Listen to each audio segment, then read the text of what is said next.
Voici notre dimension du Congolais, voici votre agence avec ingénieur Tonton Mwinga 16 mm. Papa na Kevin, agence 16, j'étais à Mila, Bazako, Katesa, Coca-Cola, toujours imité mais jamais égal. 16 mm. 16 mm.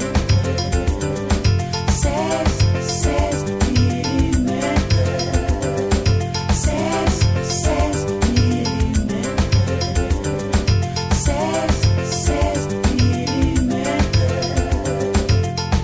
Réalisation, clip vidéo, théâtre et cinéma, publicité, documentaire, magazine, reportage mariage, reportage d'aide et émission.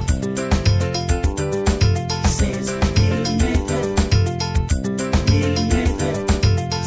Voilà, bandeko balandi ya Info 16, mbote na bino esika bozali mingi ba diaspora po ba joro na ola mukila mingi ba diaspora motema na biso eza pe pa na bino ba diaspora bobundi mingi po na mboka oyo mbote lisusu na ba diaspora ya France, ya Belgique, ya États-Unis, ya Angleterre, ya Allemagne, do ba diaspora nyonso oyo yebi pena ya diaspora mbote na ye ya wana.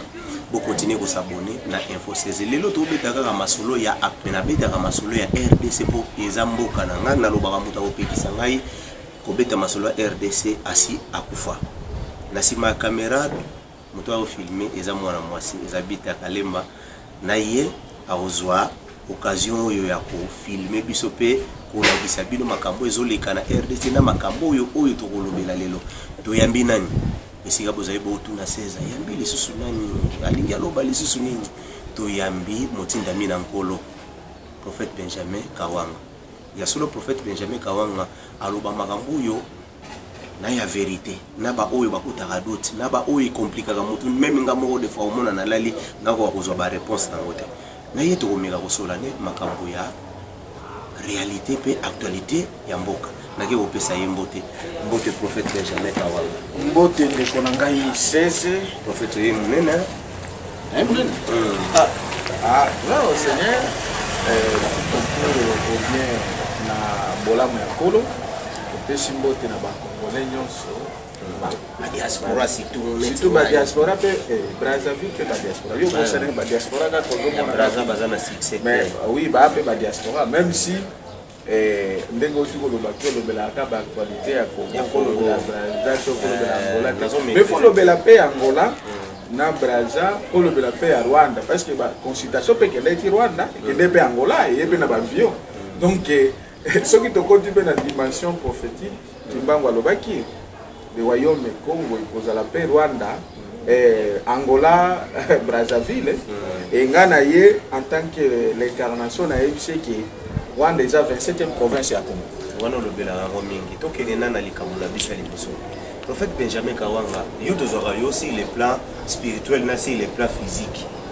Nini oyo esalemi ke totali pena na ba télévision na biso ministre des affaires étrangères alini alobi ke non ba congolais pose à la Syrie problème à passeport résout à la résolu le 23 déjà livraison à passeport, de fabrication à passeport na Kinshasa et vous allez déjà après une semaine et vous êtes dans la province, vous avez passeport na Congo pour les autres déjà 5 mois pour vous les bazara sous passeport mais comment les 23 mois ministre le non aussi date wana na date moko oyo éviter ce qui va couper sa date nini ba raison nango non ministre ya finance baza na discussion banki nini ba okotika ka ba mbongo wana ya ba passeport sur le plan spirituel eza nini oyo ezosala ndeko ndeko na ngai 16 matondo mingi ndeko lobiki oyo grâce nzambe apesa nzambe tata pesa biso epesaka ke toyeba spirituel et physique na kolobela ngo nyonso lede na likambo ya passeport de dossier spirituellement pala eloko nini faut bloquer eza eloko premièrement on a lobela banda kala on a lobaka ngo na miso na bino l'accord satanique c'est la première cause la blocage ya beaucoup dans ce niveau ici même s'il y a d'autres choses là.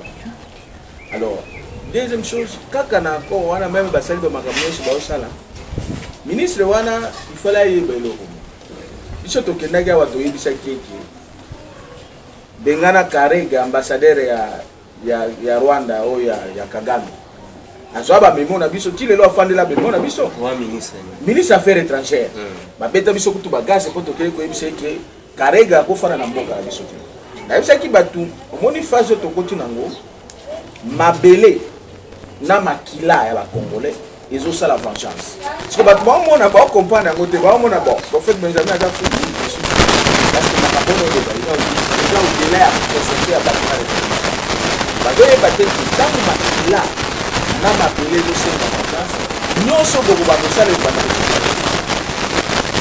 tant que nanu bokibe compromis Zambe oyo asala makila na mabele ya Congo bo retrouver yango solution ti nyonso boko bandosala nyonso ko bandokele toujours nyonso bazosala na Congo bazoyiba te ki baluka solution et pas motinda minali basakoli oyo tozali et surtout topesa bango solution nini formule nini faut basa ou bien tosala ona mboka ona tolo mwana vengeance oyo makile ezokanga nazorepete yango chaque na mabele bango nyonso ndenge baza wana bao nyonso bazosala na le système wana et je vous l'ai dit bao nyonso bazosala na 3e république bango nyonso makila na mabele ezokanga oti kolanda yango 3e république selon yo selon Nzambe selon Kimbangu asoko boyi yango okozonga na volonté ya Nzambe parce que Dieu s'impose omoni makamba makila tango na bandeko lo bango ça fait de 2 mois bat ba omona ngo blague ba force commune ebimi lisusu makile ezokanga balandeli balobeza yango pêcheur moko akufaki na ye wana problème ezali tourner des GCB baki moya komema ngo ezali lisusu problème ezati mais moi je vous dis que makila na mabele ezokanga en fait babiloko nyonso wana ezali kolakisa ki prophétiquement par là oyo tulobaki ke Nzambe asablokaki nyonso na moni Kongo ndenge eza awa ndenge tozokende na dernière minute tout est bloqué bato bakomona bamiracle ya kosakana bato bakomona les choses qui banane bamona yango nayebisaki bato que la main puissante de Dieu ezali déjà en action et nyonso kosalema sans volonté ya Nzambe kata sans le plan oyo Nzambe apesaki mbango na mboka oyo nalakeli yango mabe nalakelaki yango mabe nalakeli yango mabe rien ne marchera yo olakeli mboka na yo mabe nalakeli mboka mabe te nalakeli bapla ya bato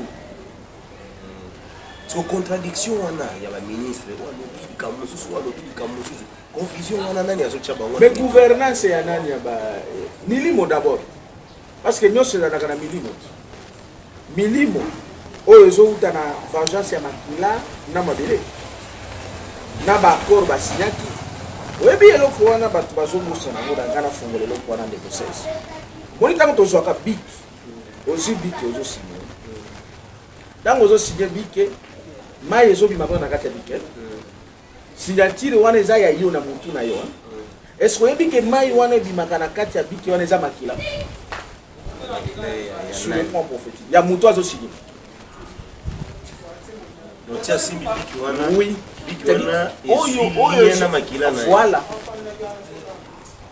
maintenant na mboka na biso comme ba blague osigné na bino boye to sali boye mais makila eza wali monsieur que ba signé raté na crayon mais non tango signé déjà to signé na crayon tango signé déjà makila c'est une dimension hautement alors maintenant sikoyo lokola ba politicien na biso ba bisigna deuxième chose tant que mutu alobaka maloba dans chaque parole il y a un esprit qui est derrière et tant que peut maloba bimaka eza na milimo récupéraka maloba wana siko na mboka na biso ekoma bolobi na bino lobi boye bochange bosigné na bino lobi boye bochange mais bazokosala eloko nini nanu bochange milimo wana te na makila wana te makila oyo ekitaki na signature est-ce que boefase yango malobo bolobaki milimo wana oyo ebimaki oyo akompanyaki malobo wana est-ce que bolongoli yango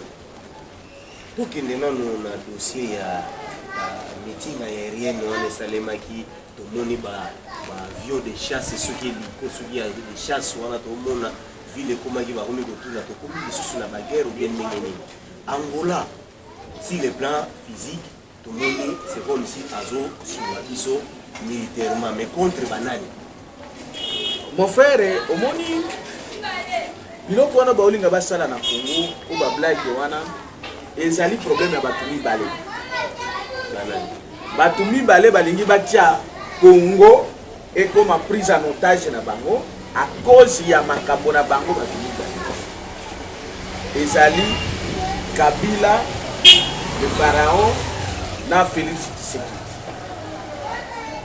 bango nde bao basinyaki biloko na bango mibale siko na biloko na bango mibale wana batenaki compte ya makila te batenaki compte ya mabele te bango bazwaki makila na mabele. Quand on dit mabele c'est-à-dire richesse eza pona bango ba se partage tolobi makila bato nyonso bakufela Congo babosani yango. Alors maintenant vengeance ya makila wana na mabele esali ke yambriye bango siko tango yambriye bango bakomi koswana mais comme bango boswana bakomi olinga bakende koluka guerre. Problème ezalaki danger eza bo Kabila azokende koluka bandeko na ye barwande o Kabila zela na révélé bino eloko moni Kabila asala buzoba moko nanu akompena te Kabila bakosa epa Kagame parce que la vérité prophétique je suis le seul qui peut vous le dire ça Kabila azalaka abotama na Rwanda mais aza congolais place dengo lobaki yo moko place batu baza baye yo na niveau moko dengo yo moko lobaki makambo ngana lobaka elekaka ba elekaka ba congolais mais Kabila aza congolais o abotamaka na Rwanda sikoyo mama na ye rwandaise papa na ye ya bonzoto rwandais mais véritable papa na ye Laurent Désiré Kabila. C'est comme ça que la dimension prophétique a fait que yena Laurent Désiré papa na yena Laurent Désiré basa la bami parce que papa na ye wana ya esika lekela kanzela akufa azonga siko na maboko ya véritable papa na ye qui est Laurent Désiré Kabila. Maintenant siko tangu ye na papa na ye ya solo sur le plan prophétique Laurent Désiré Kabila akufi ye a succédé tant a héritier pouvoir na ye tant héritier pouvoir na ye au lieu à se considérer qu'il y a congolais a héritier pouvoir ya papa na ye congolais bien qu'il a botamaki na Rwanda ezalaki kaka canal yo nzambe asalaki po alekela mais ye suite ya Kagame na lukuta ya Kagame bayebise que non yo zalaka nde rwandais lokola mindele bapesaka Kagame mission ya koboma ba congolais ba noir ba bantu ya ko diminuer bango ndenge banda ko sala avant 1960 na colonisation sikoyo Kagame pe apese pouvoir apese mission bandaka pe koboma ka congolais pona ko balkaniser Congo siko oliye ayeba ke non meke na botomaki na Rwanda mais o nyonso na nzui na Congo na kozwa ngo na Rwanda te donazana nga congolais yo Kagame yo tikala na Rwanda ngana sala na nga makambo na Congo na ba ndeko na nga ba congolais yesiko na mutu na ye jusqu'aujourd'hui a se considérera toujours comme rwandais. Du fait qu'à se considérer comme rwandais, c'est ce qui fait qu'il a eu à tuer beaucoup de Congolais de Makila en Goizokang. Et jusqu'à ce qu'à partir du moment où Bobi va Congolais belé a commencé à kobanga moyen à quitter exact a signé un contrat na Fati. Pour un contrat on a essayé et protéger amitié siko Congo le ko propriété privée na yo. On a joué ça yo prophète moko kolobela ka yo ngo azate. Parce que moi-même je suis l'origine de ça. C'est-à-dire dans la bateau na sia moi okobota mana mutidel. Papa na yo bato ayebi ke papa na yo tel. Soko koti na bonzambe bakoyebi soki o aza papa na yo te. Azalaka na moto le kila kina zela na papa na yo tel. Denga na zala kabuyi. Na ba mama mibale. Voilà. Na la maman na ngai avant de retourner na ba maman mibale. Comment moto zolobaki aza congolais mais ye moko amicheli salaire ya $680,000 ya ye. Hein? Ya ye. C'est là $680,000 ya ye. On comprend? Pour ba misusu bazwa combien? Et puis pendant 18 ans akoki même pas kopesa bandekone ozo benga wana ba congolais ata carte de citoyen ya pamba carte d'identité bonisate. Très bien de konanga 16. c'est parce que ce qui dit dans ma commis, mon peuple périt par manque de connaissance. C'est parce que ayebaka connaissance wana qui te qui azalaka congolais qui s'ignore. C'est-à-dire que parce que vivant na lukuta ya Kagame ayebise que non. Omoni lokolo zo sala kuna na Congo. Yo za na yo Rwandais. C'est-à-dire piyaka kaka ba congolais, bomaka kaka ba congolais, yibaka kaka ba congolais, zwa richesse nyonso tindaka na Rwanda, mususu tindaka na Libanda. C'est ce qui a fait que au lieu à travailler comme congolais, à ça là intérêt à ba congolais, même na Katanga esika na Nkoro esika Laurent Désiré Kabila. Est-ce que mon atonga ta moi aéroport, ata aérodrome ya pa. Esika zo kimela kakuna zo kenda kakuna. Et là on dit na sala kuna na Katanga, rien. Ça veut dire qu'au moins 680 000 ou 680 000 dollars au Bozolo. Mais ça mouké. Kabila soit par jour en Congo par moins d'un mois. Dans moins d'un mois, Azana plus d'1 milliard dans un mois. Vous voyez ça mouké, Pamba. Mbongo Kabila soit en Congo dans moins d'un mois, Azana plus ou moins 1 milliard. Soit ba banque non c'est ça awana mboko ça contrôler la Kabila. Toutes les banques. Le système bancaire de l'Union sociale va la virement sans que Kabila passe ordre. Pour preuve, ndeko facha tambolaka partout na poto. Balaka et bambongo. Est-ce que mbongo est comment? Et comment ti? Webi point. C'est parce que Kabila dit.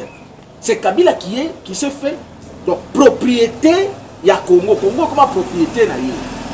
Donc, et ça là yende ngwana lukuta ya Kagame na buzoba na ye andima buzoba wana keno au lieu que ato botami na esika ebele ba botama besika na zu na Bible Joseph abotama na ye musika mais ayaka ko diriger Égypte. Est-ce que Joseph ya Bible pas Joseph ya Yewana Joseph ya Bible anyokola ka bana égyptien ndenge ya nyokole ba congolais non parce que ndaki na bonzambe ya solo. Voilà pourquoi na benga ka Pharaon. Parce que Pharaon azali mutu oyo yaka ko nyokola ba peuple ya Nzambe. Donc ignorance wana nde salaki et surtout téléguidé dirigé par Kagame, Kagame dirigé par l'Occident. Voilà pourquoi je dis l'Occident est en train de tomber. Ba Congolais ba Africains ba zonga na Congo. Donc kota na ngambo wana ya ba Africains bazonga na bamboka na bango. Mais avant de kota na bisolo wana.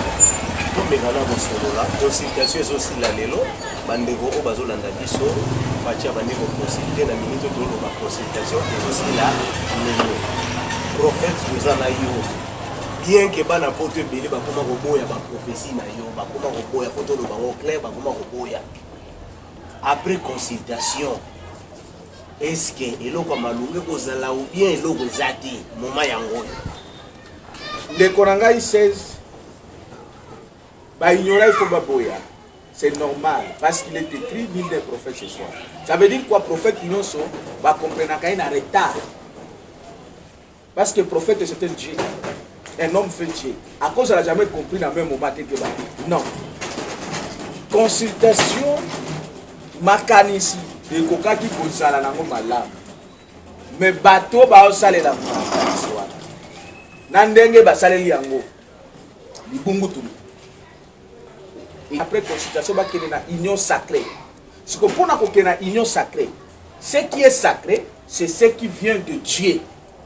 Ce que comme sacré, il faut qu'il y ait les hommes justes, les hommes de Dieu, véritablement de Dieu. Or, classe politique inabiso. Je dis bien classe politique inabiso. Et ça constitué aux hommes fait Satan, c'est-à-dire les occultistes. Oyo basala baka oyo kimbango benga yango invokaka les dieux étrangers o ba franc-maçon maikari prima kuria ba belela kabanzambe ya bapaya. C'est ce qu'on dit les dieux étrangers. Ils n'ont jamais cru véritablement à un Dieu véritable, le Christ Emmanuel. Alors c'est-à-dire quoi? Si koyo mutu oyo azana na milimo ya satana ya occultisme ya franc-maçon ndenge ni na produire union sacrée. Parce que yémo va sacré. Et donc, ce qui fait que les consultations na makanisi na bango ya union sacrée ezali lukumu tulu. Puisque bango moko ba sacré. Il a fallu. Oh, lelo, ce que na dans l'histoire. Notre pays a été pris en otage par le système satanique. Batu mi satu bakena kote kamboko na Satan. Et Batouana Bazale Loana représenté. Mobutu, Tshisekedi, Luambo, ils ont vendu le pays par Satan. Maintenant, regardez, aujourd'hui, quand vous prenez Kabila, Kabila c'est le Mobutu, spirituellement par là. Kabila c'est le Mobutu. Il utilise l'esprit qu'on appelle Alexandre. C'est pourquoi au Mona Bande, au Mona Bate Belé au Bazaka na Kabila, au Bazaka na Mobutu, Bangonyo Bazaka, et Belé Banani na Kabila. Parce que Balana l'esprit là. Maintenant, aujourd'hui, Tshisekedi, le Tshisekedi, père au fils, c'est la continuité. Et l'union sacrée là, et Salama Lissousuna, Tshisekedi le père, il a échoué. Parce que lui-même utilisait l'occultisme à Sangisangona sacré. Or, le Congo détient la véritable divinité. Donc, l'occultisme, c'est la divination. Or, il est écrit, l'enchantement et la divination ne peuvent rien faire devant Benjamin Kawanga, l'incarnation de Kimbangu et le Congo. Avant, on parlait de l'Israël, aujourd'hui, c'est le Congo. Jacob est l'Israël, pour l'Israël, mais Bisso, c'est Benjamin Kawanga, l'incarnation de Kimbangu et le Congo. Donc, ça veut dire quoi? Donc, ce qu'on comprend maintenant, dans la situation, c'est là qui pendant ce 3 semaines, donc, il n'a rien à faire. Rien. La décision va qu'on soit. Donc, Bandeko, prophète Benjamin, Kawanga Lobito, il n'a rien à faire. Donc, je vous dis rien. D'ailleurs, parce que Makanisia Bango, le Congo ne peut pas être dirigé ni dans Makanisia Bango. Parce que Bango Moko d'abord, ma politicien, va corrompu. Bon, et ça, il fallait d'abord délivrer Bango. Donc, une délivrance, c'était. Mais Bango, dans la classe politique, on a 90%. Bah, on a qui n'a fait CC, na cash, na cash, na FCC. Égal combien? Ma 1 plus 1 est égal à 1. Mais voilà. Voilà. Qui nous le délivrera? Et pourtant, c'est lui qui doit le délivrer là. Le Christ est là. Son représentant est là, le prophète Benjamin Kawanga. Alors, si quand il y a le prophète Benjamin Kawanga, il y a un bateau, il y a un concité, il y a un bateau, il y a un bateau, il y a un bateau. Hein? Il y a un bateau. Natu na batunyo so basambela kana bo ba yini. Bazo sa la consultation pour la gloire de qui? Oh, le Congo, tout doit se faire selon la gloire de Dieu, la gloire de Dieu le Père, la gloire de Christ. Conformément aux prophéties de Kimbangu. Ce qui bosali est loco, en dehors de la lignée prophétique il y a Kimbangu, nyon c'est zéro. C'est comme ça dans laquelle il y a nyon c'est zéro, échec total. Ils doivent accepter. Mais le problème est que, papa, dans le bas, il y a belé, il y a mususu balandanga na banani, mais quand on a vu ça, bango qui bitumé au banakuna na série de peste bayokana. Mais les lobes sali combien de bitumé. Le problème est que non, et bah tout tel dans. Le problème est que le prophète a la nakate qui ba sentiment. Oh bah fanatique non, je ne suis pas naza kutuna tribute na kutuna nalité. Oh bah parti politique non sur la malédiction. La voix de Dieu c'est celle qui doit. Oui mais makambo za la kaboye 16. Ba koko loba. Ba tubako sala. Il faut que ba tuba sala, ba tuba loba, ba sala makanisi na bango. Mais esika makanisi na bango esukaka. Nde Nzambe sani ebana. Voilà pourquoi il faut ba suka. Na consultation na ngoba suka même ndenge bayaki na ba vio na bango tango bazo na ba vio bango balingi ba sala nini, c'est-à-dire Kabila ke na Rwanda azuba oyo ba Rwanda amona ka bango bandeko na ye fachi pa ke na ngola epe banoko na ye aya siko bango baya kobunda awa na Kongo esika Nzambe tata azali Nzambe asana Kongo oh esika ba Congolais nyoso ba kuta libande fo bazonga na Kongo siko bango baya kobunda na Kongo surtout na Kinshasa na lequel plan na bango nyoso mabe.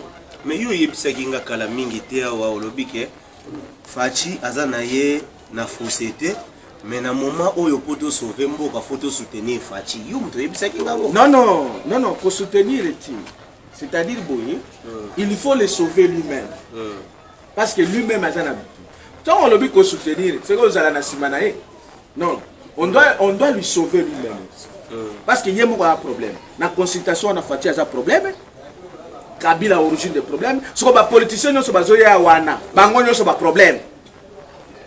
Hein? Ba Joseph Fosoki na nyoyo ba benga bango ni olenga ko yina ba. Talaka ba politiciens ne sont na, o mona bango ne sont pas problème. Vous imaginez ba politiciens ne sont bon, toujours ba député à FCC. Donc ba lo ba député à FCC, ba longa ba koma soki cash. Ba signa ba accord kuna na kinakati. Est-ce que ba si ba ke ko longa ba signature na bango? bango moko batu ya cash basinya bakoro na bango na FCC Facha sinya bakoro na Kabila. Est-ce que ça lobi la vérité à nous nazonga makambo webita munazoloba makambo ya makila na mabele batu mamona ngo black. Je dis ceci na Congo ici et yana bakoro oyo bateka na mboko bakoro bateka banzoto bateka banzoto wana ezo réclamer na loba wana micro na yo na ba conférence ko alola Désiré Kabila ezalaka na mausolée wana te weba mausolée batiela biso na kati ya mboko yo facha yebi quelque chose corps alola Désiré Kabila bato yo tia mausolée mususu na nani na sele ya Etienne Tshisekedi. Mais le problème est que toujours que na sens na temps oyo ndenge bolobi oh wana ezalaki nani mutu moko akufaka boye.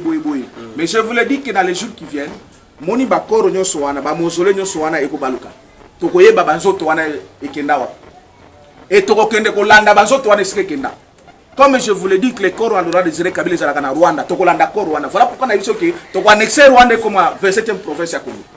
Voilà, toujours qu'il ne s'y avant tout qu'il ne cochiter maleme tout le monde qui est maleme et ça là on a bien sûr dans un ayoko bah tout le monde se kuna bazali ba bout d'effort mais bah monsieur peut pas comprendre que le prophète Makambazo baboto Kenan prophète Benjamin Kawa oyebi si bandeko na biso ba diaspora po émission na ebisaki bino bandeko ba diaspora ba jour na ole la bino fort na comprendre te prophète Benjamin lobi ba diaspora bango nyonso bazonga na Congo place yozozongisa bango yokana banotanga kolia eza ya pasi banda kwa kufutela eza ya pasi courant ndenge tozali bo fallait retourner mission na plateau pour ezati mai kutu kolobati passeport ngake bima ba bloquer finance classe ya bana gratuité enseignement bitumbeza na kati consultation na nukutu et puis résultat mokoti et tokeido na yebite soki eloko nini na koloba eza ya balamu so yozo senga batu ba mesala déjà ko vivre na moi vie moko eza moi moke normal oyebisa bango ke bozonga na yebi ba video mosusu ndeko Félix Tshisekedi afinga mali kolo ko yebisa ba congolais bozonga tango yozo loba yango prophète ozobanga kofinga mate oza quand même mutu matondo ndeko na ngai 16 à un moment donné à ma qualité du prophète kofinga na bande ko baza ba ignorance n'est que normal na libisi bango déjà wo ba kofinga nga par ignorance parce que mosakoli afinga ma kaka par ignorance. Alors na lobi boye ndeko na nga 16 makambu nyonso oti ko expliquer wana eza normal banda ko baza awate babiloko nyonso eza awate biloko nyonso eza te il semblerait-il que kuna epa na bango ezali bandako ba immeuble banani ba courant ba électricité sikona ngana zonga lelo ko moko boyebite que colonisation d'abord ezalaka œuvre ya mutu pas à la coloniser, il est d'abord colonisé spirituellement ou bien mentalement. Nalengi bande konyoso bazana poto baba na kusala examen à conscience yo. Zoa 100 ans plus tard. Bamboko bozana ngo ezalaka ndengeni. Zongi saba image 100 ans ou bien 200 ans ou bien même 500 ans plus tard. Est-ce que bamboka wana ezalaka pe bazamba te lokola ya biso? Banana nkoreso. Siko banani ba komisi yango ekoma Paris, Tour Eiffel, nani États-Unis tel. N'est-ce pas que batu lokola biso ne batongi po ekoma ndengwana? Sikoyo tango nazo bisa bino bozunga na Congo. Bo raisonner kaka awa na kisha ndito kufandi awa lokola to kangama lokola ba sardine na kisha to wala ba place akolala te. Siko po anini boko raisonner te ke ndenge prophète wa lo bato zonga na kozonga na ngana ke kofanda na mboka na nga na village na ngana Kisangani. Na zamba wana okofanda parce que yo mutu ndenge ofandi me obotami oza mutu oza pe un homme fait Dieu yo ndoko développer okotonga esika wana ekoma ndenge bango bakomisa France bakomisa États-Unis. Donc le premier problème est un problème de colonisation mentale. On nous a fait voir que eza paradis, c'est comme si nous amenons mutu akita atonga États-Unis atonga France. Baza batu lokola biso ne batonga France batonga États-Unis. Babotama na mayele lokola biso. Siko mayele wana kutu elongwe pa na bango ekome pa na biso. Parce que Nzamba a déjà tout récupéré. États-Unis, il n'y a plus rien. États-Unis, c'est quoi? France, c'est quoi? Angleterre, c'est quoi? Ça, c'est Moussa Kole qui vous dit. Oui, mais quand on a joué à Kisangani en 2016, j'ai commencé à me monter le mystère des étoiles. Na mona ndengani ni Nzamba azo ben azwimba étoile nyonso à côté ici na Congo. Oya bo Nzambe, États-Unis c'est quoi? Et lelo, ba comment mona ngo ba œuvre, ba comment bunda prophète Benjamin Kawanga, il y a aussi exemple que les États-Unis, ils ont un logoté, France, ils ont un logoté, mais si vous avez États-Unis, il y a une période où on a un logoté. Si vous avez RDC, il y a une période où on a. Vous verrez que la guerre, c'est moins normal par rapport à Bissot. Non, c'est faux. Bazala qui zamba lokola na Bissot. Et loko eza boye, basala boye, basakana na Bissot. Ba kosa Bissot, ba iba biloko na biso ba mema yango epa na bango nde batonga epa na bango sikoyo bakomisa biso baumbu tolongwe toke kolanda sikoyo biso tokoma baumbu na bango sikoyo biloko na bolobaka biloko bamemaka ngana talaka biloko mosu ekendaka bapoto kuna banzete biloko ekendaka baor badiama me biso toza nango awa Albert Yuma kuta azwa lisuku mbongo soki ya jekabini soki ya miba soki ya lia biso kaka ba auto melanaka ba mbongo nde tokotonga mbongo. Mais voilà pourquoi tout que nous na réflexion na tolingi tozoloba makambo ya mayele ba or ezalaka awa epa na biso ba diamant ba matière nyonso eza awa nani ako wangana ke soki poto etongami na ba oro na ba diamant etongami na ba nchete etongami na biloko nyonso ba matière wana nyonso euti nde tongi nango poto sikoyo lokola euti yawo ebele nde tongi poto sikoyo loko nini sikoyo kozanga yo mwana poto yo congolais ozalaki partout na poto oye na mayele wana oye yo kaka na mayele na yo okuti biloko na yo awa tozwi yango totongi mpe mboka na biso ya biso moko boba lo bloquer nano non kawa kala na melo ekoni okole ayeka awa so amemaki quelque matériel ou akosela musala douane nano bobatisa cher problème ça olongo wana tango aye awa luka mwa bureau na ville ou bien luka bureau ko etala ba taxe belebe c'est là sikona ebisa yo esika mayele ya bato esukaka nde ya ba ya Nzambe bana nazo yebisa bango ke na bolanda nga bien il y a un mystère qui va se passer et loko liboso fo bondimela bondima oyo ndeko na bino azoyisa bino naza tellement musika te bandimi alors bondima alors kondima et quoi accompagner ba moyen Congo est kozala libéré d'ici peu la puissance divine va libérer le Congo totalement et kozala ba gouvernance wana te bo mona ya bokitiste ou bazo kende parce que ba gouvernance ya bokitiste oyo basala kande musala ya ba mindele sans que ba baye ndenge bango batia na busobo tozwa nango ba framason nyonso bana Congo to bango baza banani kimbango abenga bango dana ce sont les serviteurs de l'Occident. Ce sont eux qui nous dirigent. Ça la deuxième phase de colonisation. C'est pourquoi nous avons dit que bangati. Au moment où nous avons corona partout dans le monde. Les lots sont qui botali battement bangati. Oui, bon, on a raison pour bang. Mais moi je vous le dis, la puissance divine est en train de libérer les Congo. Et les Congo déjà réfugiés à Bino sur Bokoya. Et Bozoya, il faut Boya, Toyambi Bino. Bobongama déjà.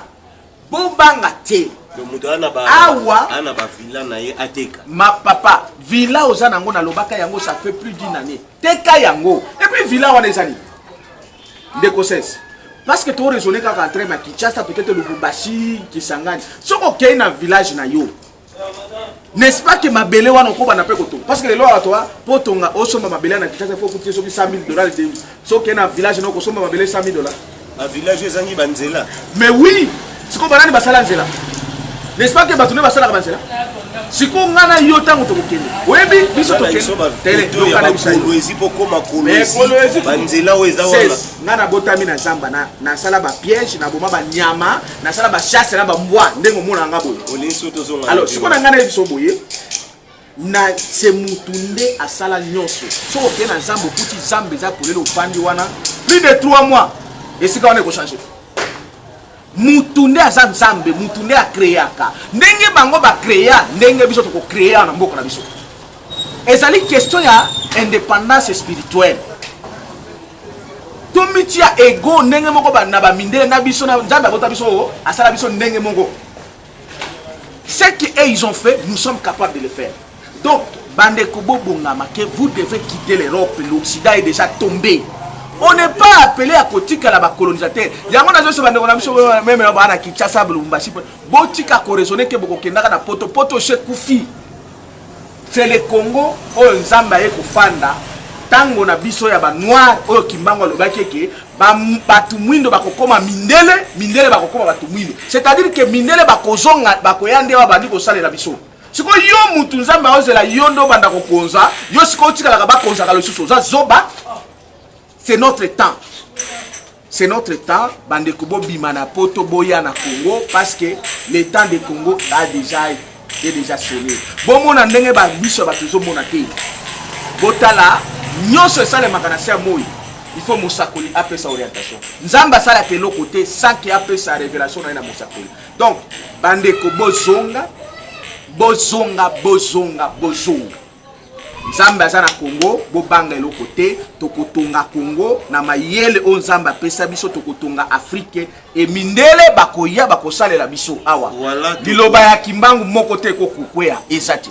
Voilà tokotonga Congo na ba Christian Mutombo masala ngai mena omona bekwaseza wana ba otinda moto brick bazui moto ba petit large doso mbasima ameli la rasima bon ezalaka compliqué mais tozela na ndenge tokotonga. Mais maele wana ya moyibi wana yote pa ba mindele. Tokotongela mboka ngo. Bango ne baya ba incliner bino semence wana ya moyibi. Voilà, tokotala ndenge tokotonga mboka ngo. Tokomi kokende vraiment na suka ya lisolo na biso. Lelo oyo tozo exemple pour ndenge tokende le photo lo ba vérité mais comment on ba vérité za mabe.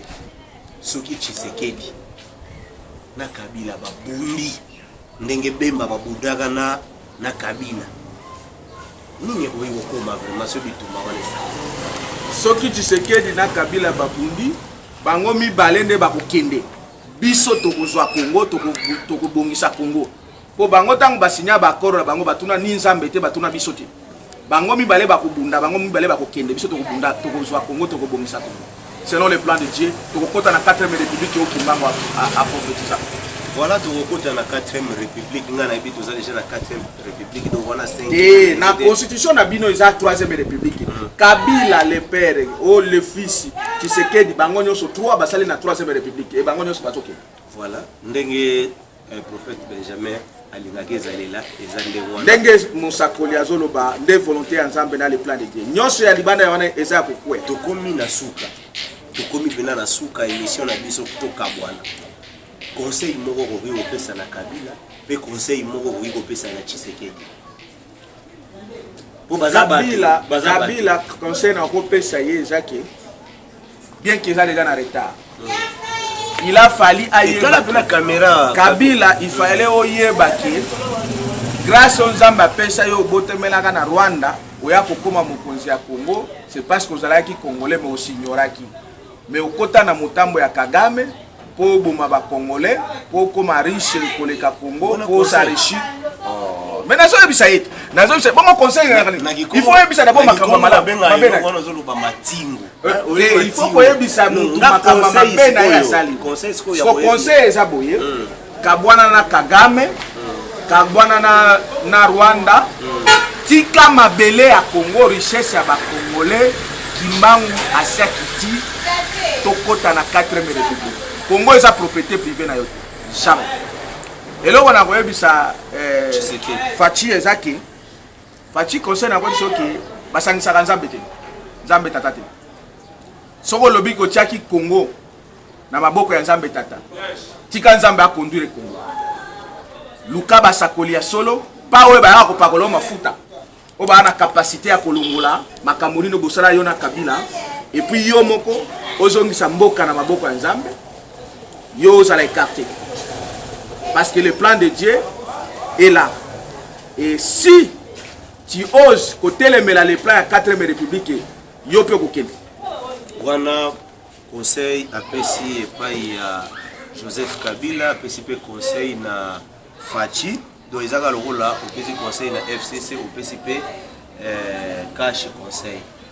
Poto silana na biso to panza na biso.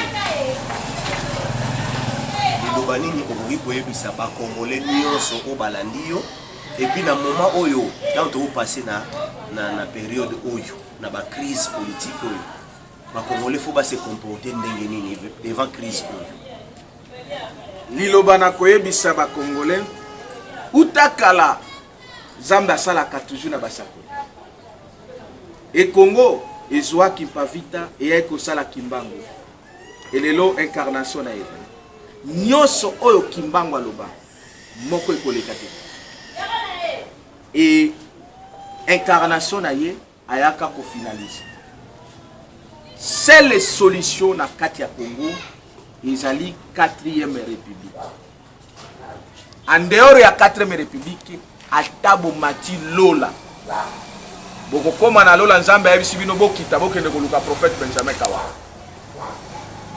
eleka na bible ba mususu bakenda ba luka Abrahama mais ba yebisa bango te bokende koluka basakoli bazakuna.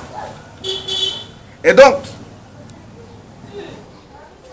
il faut tout le monde bakota dans le plan de Dieu parce que nzamba koya akota na plan na bino te.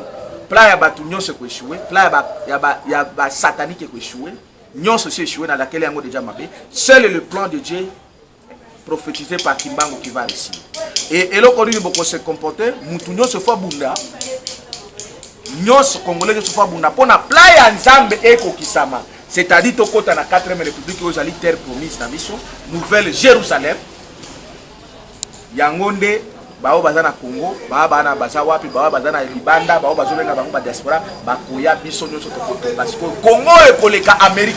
Voilà. Congo ekoleka Amérique. C'est pourquoi nous sais que tout marche au bozo sala wana, marche bozo sala eza date nini pe bozo sala ngo pona ni.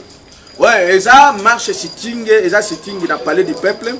Tozo kende koyebisa ba député wana ezali na cadre ba mouvement citoyen, to bengi réseau de mouvements citoyens et association de jeunes. Balobé que rapport mapping depuis ba boma biso na est partout ti awa na ba force commune ba mindele baloba que faut bâtir tribunal pénal international. Mais ti lelo soki gouvernement na bino eloba ke loko parlement na bino ne parle même. Net tozo que le 30 novembre le 30 il y a 11 mois oyo grand sitting to kende ko siéger palais du peuple wana to yebisa ba député bazaka bongo na biso to yebiki ba député basi ba longo déjà na sina proclamé déjà dissolution à parlement wana mais lokola baza wana ba olona mbongo na biso ba s'impliquer pour na dossier ya rapport mapini oyo okaki nani mwana mboka docteur Mukwege yebisa ki fatike ba corps na bino wana ezala oasis ya ba criminel te to constater que parlement wana comme oasis ya ba criminel balobaka makambo ya justice ya mboka na biso te tribunal pénal international il faut ezala installé mais aussi tout que nego yebisa ba yebisa matata o atekaki minembwe et puis ayibaki mbongo ya nani ya Bukangalozo balongola immunité na yakele na justice. Et donc parmi les choses autozo kende et va meka kosimba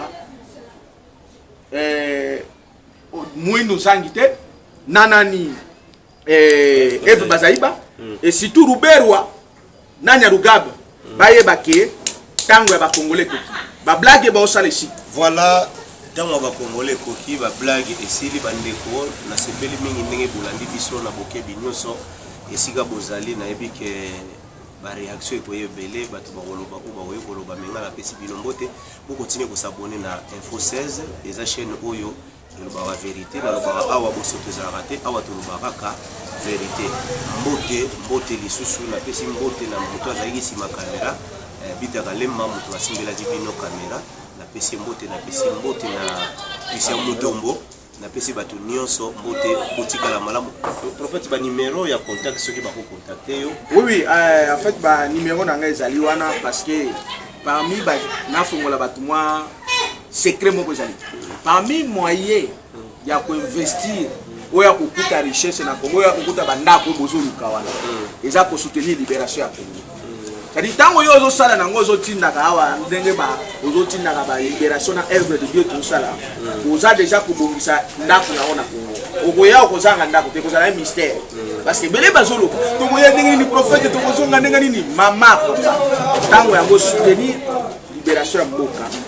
Ba mouvement citoyen bazali ba véritable prophète nous sommes là oyo babundelaka mpona mboka à partir ozo soutenir mama moko na poto ebele kutu balotanga nazoya koyebisa ntango na ngai ekoki mais yo lokolo soutenaka œuvre ya nzambe na bana na ngai na kotika yo te na omema yo donc c'est un mystère toza na besoin ya soutien na bino parce que les 30 ba mouvement surtout ba okende kolakisa parlement wana ki biso nde bapeuple les 30 il y a 11 mois soki bokobenga biso na plus 243 pour voir bazana libanda 85 67 034 56 85 67 034 56 nata sur WhatsApp bokozwanga moko le prophète Benjamin Kawanga nous sommes une équipe ya ba mouvement citoyen soko sombeli bango mai osombeli bangoni ezali investissement na yo parce que ata ozotikali kuna ozo investir yango kuna na poto benini ekosala eloko te po ozozonga kala mingi te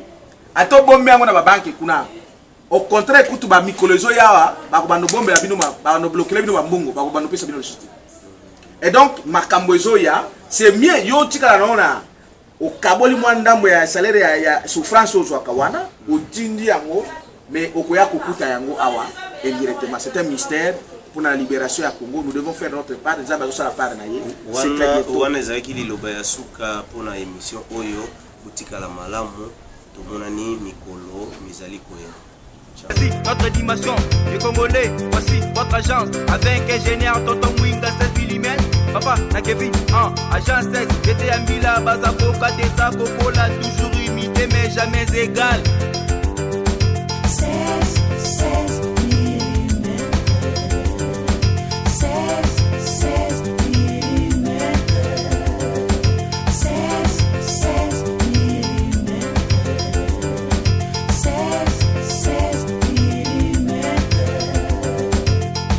Réalisation, clip vidéo, théâtre et cinéma, publicité,